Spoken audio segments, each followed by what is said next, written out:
Ọ̀dà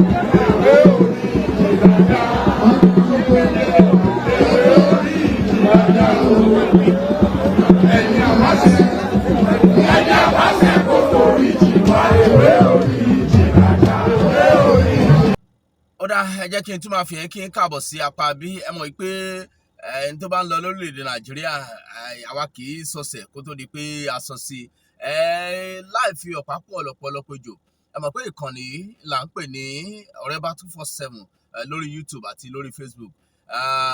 gẹ́gẹ́ bí n tó ń ṣẹlẹ̀ ní ìpínlẹ̀ Ọ̀ṣun ẹni tó ti fi ìgbà kan ẹni tó ṣẹ̀ṣẹ̀ kúrò ńbẹ̀ gẹ́gẹ́ bí alákòóso fún ọ̀rọ̀ abẹ́lé lórílẹ̀‐èdè Nàìjíríà ìyẹn Minister of Interior ìyẹn ọ̀gbẹ́ni RAUF Arẹ́gbẹ́ṣọlá gbogbo wùrùwùrù eléyìí tí ó ń lọ nígboro ń sìn ó bẹ aláṣẹ Bọ́lá Ahmed Tinubu kò bẹ Tinubu ó bẹ Oyètọ́lá ẹni tó ti fi ìgbà kan rí jẹ́ gómìnà ní ìpínlẹ̀ Ọ̀ṣun kò bẹ gbogbo wùrùwùrù yẹn ń lọ káàkiri ìgboro ayé kí lóòótọ́ tó ń bẹ ń bẹ gan-an Láníkáyà sáré wá ṣe àtúpalẹ̀ kínní ọ̀hún lásìkò yìí Ọ̀rẹ́bá lórúkọ mi o gẹ́gẹ́ bẹ́ẹ̀ ṣe mọ̀ wá tẹ́ ẹ mọ̀ ṣe wá ìpè àfimúfínlẹ̀ gbogbo ohun tó bá ń ṣẹlẹ̀ àmú wá sápá bí gbogbo yín náà lẹ mọ̀ ọ̀gbẹ́ni RAUF Arẹ́gbẹ́ṣọlá. gbogbo wa la mọ̀ ọ̀gbẹ́ni RAUF Arẹ́gbẹ́ṣọlá ẹni tó ti fi ìgbà kan rí jẹ́ kọmíṣánná ní ìpínlẹ̀ Èkó lábẹ́ aṣíwájú Bọ́lá Ahmed Tinubu nígbà náà lẹ́yìn yẹn wọ́n lọ ṣe gómìnà ní ìpínlẹ̀ Ọ̀ṣun fódìdí ọdún 6 lẹ́yìn tó kù bẹ́ẹ̀ ni wọ́n lọ ṣe mínísítà fún ọ̀rọ̀ abẹ́lé ìyẹn Minister of Interior ní orílẹ̀-èdè Nàìjíríà Federal Government lábẹ́ aláṣẹ Muhammadu Buhari aláṣẹ tó ṣẹ̀ṣẹ̀ kù ń bẹ̀. Ẹbí gbogbo ẹ̀ ṣe wá ń lọ yìí tí ẹ ò bá gbàgbé ìjà àbí ká sọ pé gbólóhùn asọ eléyìí tó bẹ́lẹ̀ láàrin ọ̀gbẹ́ni RAUF Arẹ́gbẹ́ṣọlá àti aṣáájú Bọ́lá Ahmed Tinubu kò ju ọ̀rọ̀ òṣèlú ìpínlẹ̀ Ọ̀ṣun lọ ẹni tí í ṣe ọ̀gbẹ́ni RAUF Arẹ́gbẹ́ṣọlá tó ń bẹ ní ipò mínísítà ńgbà náà ó ṣe kó ń bẹ náà ni ló sọ pé ẹni tí ó jẹ́ Moshood Adéòtí ni lòun fẹ́ ṣe àtìlẹ́yìn fún kó dépò gómìnà ní eléyìí tí wọ́n ṣe ètò ìdìbò ẹ̀ tán lọ́dún 2022 nípínlẹ̀ Ọ̀ṣun gbà náà ṣùgbọ́n aṣáájú Bọ́lá Ahmed Tinubu ó ní Gbóyèga Oyètọ́lá kó ṣèkan sí ìwọ RAUF Arẹ́gbẹ́ṣọlá ó ti ṣe èméjì òṣìṣẹ́ ọdún 6 jẹ́ kí Gbóyèga Oyètọ́lá náà kó ṣe ẹ̀ẹ̀kejì tiẹ̀ wọ́n jọ ń fà ń gbà náà tẹ́ ẹ̀ bá dẹ́ gbàgbé Arẹ́gbẹ́ṣọlá ó sọ ọ̀rọ̀ kan gbà yẹn ní gathering kan ọ̀gbẹ́ni RAUF Arẹ́gbẹ́ṣọlá níbi tó ti ń kọrin pé bye bye to jágbajàgba bye bye to.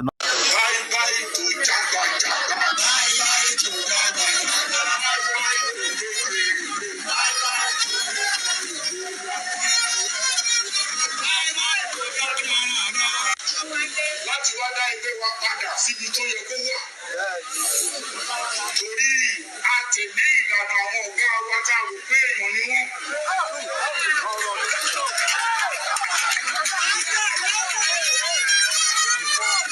Gbogbo ẹ sọ pé wọ́n yá Yorùbá lẹ̀ rẹ̀. Àfi ilé tí a kà sí ìlú. Lárí láì tó bá ṣe pé nígbà.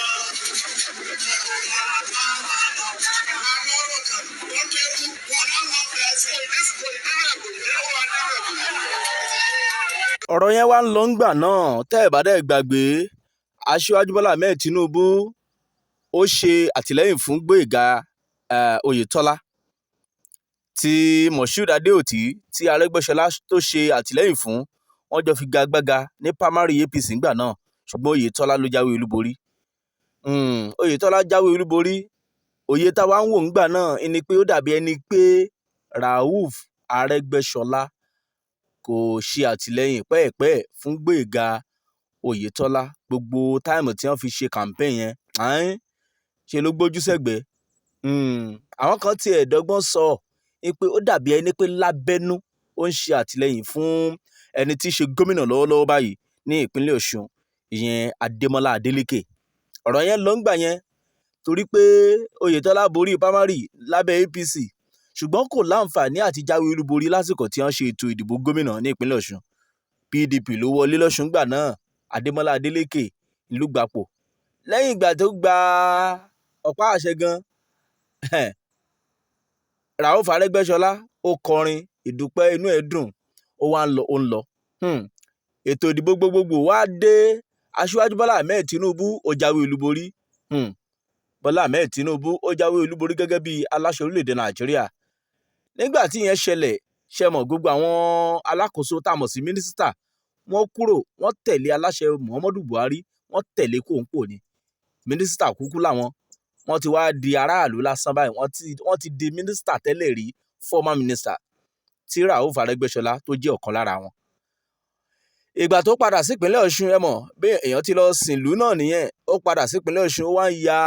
ọ̀dọ̀ àwọn èèyàn tí wọ́n lẹ́nu lọ́rọ̀ ó ya ọ̀dọ̀ kábíyèsí Àtaọ́jà tilẹ̀ Òṣogbo pé bàbá mo dé o mo ti padà sílé o a ti lọ sìnlú o a ti lọ ṣe mínísítà o ẹ ṣé o ẹ kú ilé o ibẹ̀ ni wọ́n ti wá dàgbò àríyá kalẹ̀ tó wá ń rawọ́ ẹ̀bẹ̀ sí gbogbo àwọn eléyìí tó jẹ́ pé inú ń bí eléyìí tí wọ́n jọ ní gbọ́nmi sí omi òtó gbólóhùn asọ̀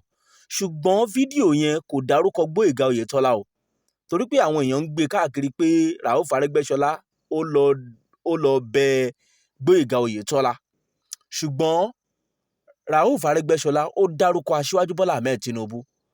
ó dárúkọ Bọ́lá Ahmed Tinubu ìpè Bọ́lá Ahmed Tinubu ńlá bá pè ní ẹni tí ó gbé òun hàn síta tó jẹ́ kí ayé rí òun abẹ́ ẹ̀ ló ti ṣe kọmíṣánná lẹ́kọ̀ọ́ aṣíwájú Bọ́lá Ahmed Tinubu náà ló fà á lẹ̀ gẹ́gẹ́ bí ẹni tí yóò jẹ́ gómìnà ní ìpínlẹ̀ Ọ̀ṣun fódìdí ọdún 8 ó gbé òṣùbà sàdánkátà fún aṣíwájú Bọ́lá Ahmed Tinubu ó wá ní ewé oríjìlá já o ewé oríjìlá já torí pé ó ti ta àwọn àbùkù sí aṣíwájú Bọ́lá Ahmed Tinubu nínú fídíò àkọ́kọ́ tẹ́ kọ́kọ́ wò yẹn lásìkò tó kù díẹ̀ kí primary ẹgbẹ́ òṣèlú APC wáyé lọ́ṣun ṣùgbọ́n báyìí gbogbo ẹ̀ ti lọ bó ṣe máa lọ gbogbo wa náà lákún ń rí bó ṣe ń rí Bọ́lá Ahmed Tinubu eléyìí tó dàbí ẹni pé Arẹ́gbẹ́ṣọlá tó dàbí ẹni pé gbọ́nmi sí omi òtó ó ṣẹlẹ̀ láàrin àwọn méjèèjì ńgbà náà ń ló wá ń kọrin réèkì báyìí.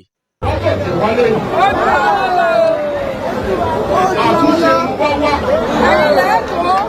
orin ìmọ̀lẹ̀ fún wọnú ẹ̀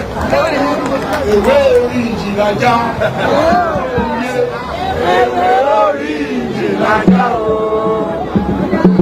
ìwé orí ìjìlájà ìwé orí ìjìlájà ẹ̀yìn àwáṣẹ kò torí jìwà ìwé orí ìjìlájà ìwé orí ìjìlájà ìwé orí ìjìlájà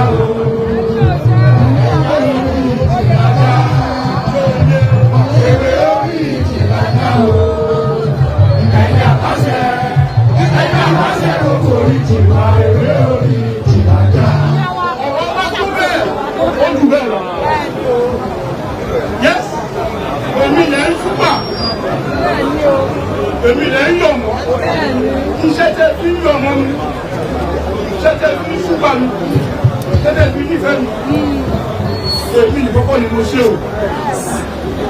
àwọn tó sọ́ra wọn lò ká lẹ́yìn àlòdò ṣe ni.